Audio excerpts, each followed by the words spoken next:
Hello guys, आपका स्वागत है मेरे यूट्यूब चैनल हाइप रिएक्ट्स में।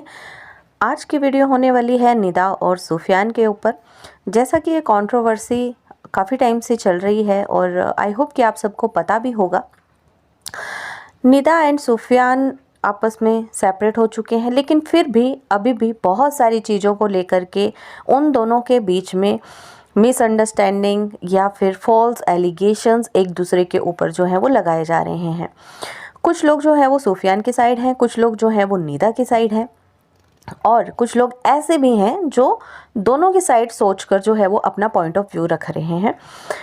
यहाँ पे मैं ये नहीं कहूँगी कि कौन सही है कौन गलत है, लेकिन मेरा पॉइंट ऑफ व्यू ये है कि जो देखने में आ रहा है और जो चीज़ें हो रही हैं, किसकी साइड से ज़्यादा चीज़ें हो रही हैं और कौन कहाँ पर अपने झूठ को लेकर के पकड़ा गया है, मैं उसके बारे में बात करूँगी।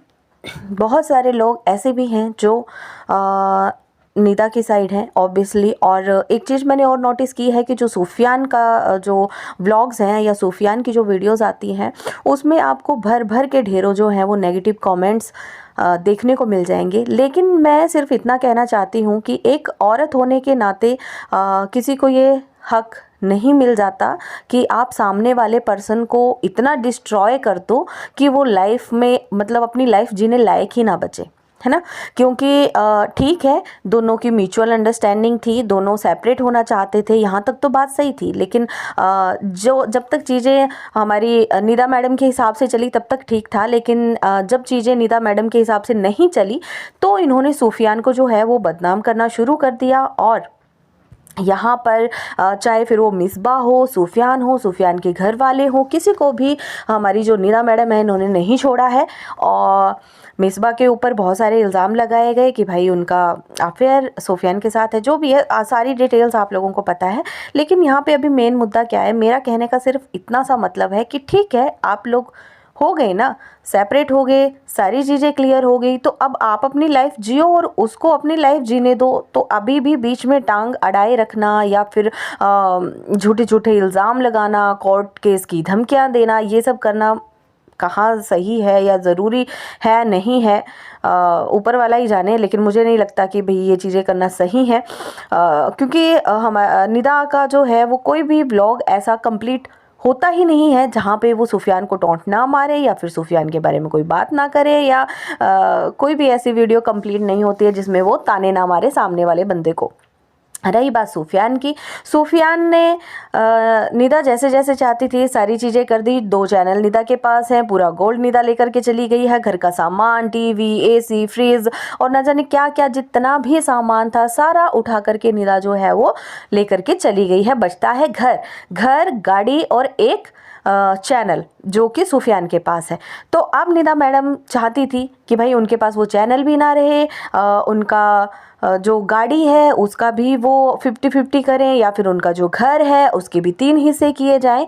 तो हर चीज़ में निदा मैडम को जो है वो चाहिए, क्योंकि अभी ऐसा लग रहा है कि ये अपनी सेल्फ रिस्पेक्ट के लिए मैडम अलग नहीं हुई हैं, पैसा बटोरने के लिए अलग हुई हैं, जो कि साफ साफ मतलब दिखाई दे रहा है। इसके साथ ही घर के 3 हिस्से होंगे, गाड़ी का 50-50 मांग रही है। तो भाई जो सामान आप लेकर के गए घर का सारा इक्वल, एक एक चीज़ उठा करके आप लेकर के गए हो, सिवाय सुफियान के कपड़ों के, और जाते वक्त कपड़ों को भी आप इंक से ख़राब करके चले गए थे।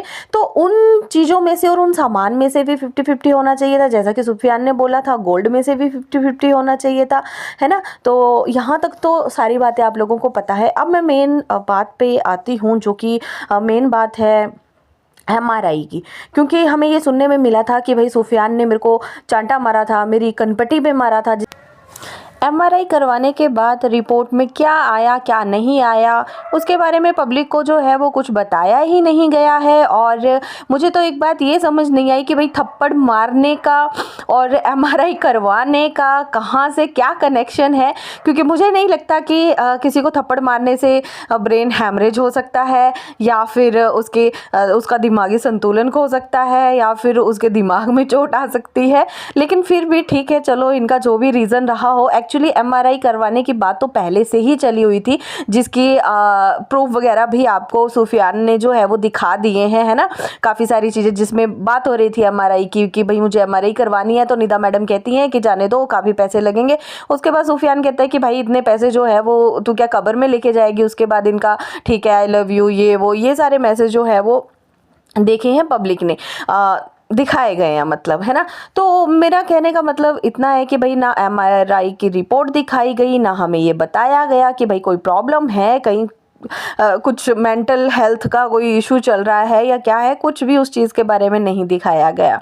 ठीक है, अब मेन मुद्दा ये है कि भाई किसी भी इंसान को इतना टॉर्चर करना ही क्यों है, जब चीज़ें तुम्हें मिल गई हैं, सारा सब कुछ तुम्हारे हिसाब से हो गया है, तुम्हें सेपरेट होना था, तुम सेपरेट हो चुकी हो, तुम्हें सुफियान को बदनाम करना था, तुम सुफियान को बदनाम कर चुकी हो, प्रॉपर्टी के हिसाब से भी तुम सब कुछ ले रही हो, हर चीज़ कर रही हो, तो अब क्या बचा है उस इंसान के पास लेने के लिए जो उसको इतना मेंटली टॉर्चर किया जा रहा है चीज़ों को लेकर के, है ना, डराया धमकाया जा रहा है और भी बहुत सारी चीज़ें की जा रही हैं, क्योंकि कहीं ऐसा ना हो कि जैसा एक अतुल सुभाष करके आपने इंसिडेंट सुना होगा काफ़ी टाइम पहले कि उसकी जो पत्नी थी उन्होंने कितना टॉर्चर किया था एलिमनी और पैसे वगैरह के लिए अपने पति को, तो जिसकी वजह से उन्होंने, आपको पता ही है कि क्या किया था। तो कहीं वैसा ही हाल आने वाले टाइम में सुफियान का ना हो जाए, तो इतना भी मीन बनने की ज़रूरत नहीं है।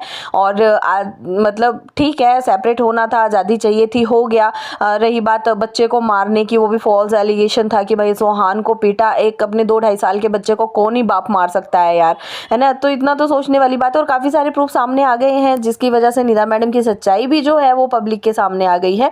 तो मुझे कहीं ना कहीं अब ये लगता है कि जानबूझ के शायद इस कंट्रोवर्सी को खींचा जा रहा है, या फिर मतलब मैडम का ईगो इतना हर्ट हो गया है कि मैडम सोच रही है कि भाई सामने वाले इंसान को इतना डिस्ट्रॉय कर देना है कि वो अपनी ज़िंदगी जीने लायक भी ना बचे, है ना। तो थोड़ा सा शायद आने वाले टाइम में कि वो किसी लड़की से शादी भी ना कर पाए, उसकी थोड़ा वैसी हालत करके छोड़नी है। रही बात कि भाई मैंने काफ़ी सारे कमेंट ऐसे भी पढ़े सुफियान के व्लॉग में कि अगर बीवी कहे कि किसी लड़की से बात नहीं करनी है तो हस्बैंड को नहीं करनी चाहिए। ठीक है, आप लोगों की बात सही है, लेकिन फिर बीवी अगर हस्बैंड के जो पुरानी कंट्रोवर्सी या फिर पुराने दुश्मन हो उनके साथ ही इधर उधर घूमे फिरे, है ना, या उनसे रिश्ते बनाए, तो फिर तो बीवी को भी ऐसा नहीं करना चाहिए। और ये कहाँ तक जस्टिफाई करते हो आप इस चीज़ को कि हमारी जो मैडम है वो इनके मेल्स फ्रेंड हो चाहे कोई भी हो, ये सबसे बात कर सकती है, लेकिन सुफियान को किसी फीमेल को अपना फ्रेंड रखने की ज़रूरत नहीं है या फिर उसको नहीं रखना चाहिए। तो ऐसा नहीं होता है, ताली तो दोनों हाथ से ही बजती है।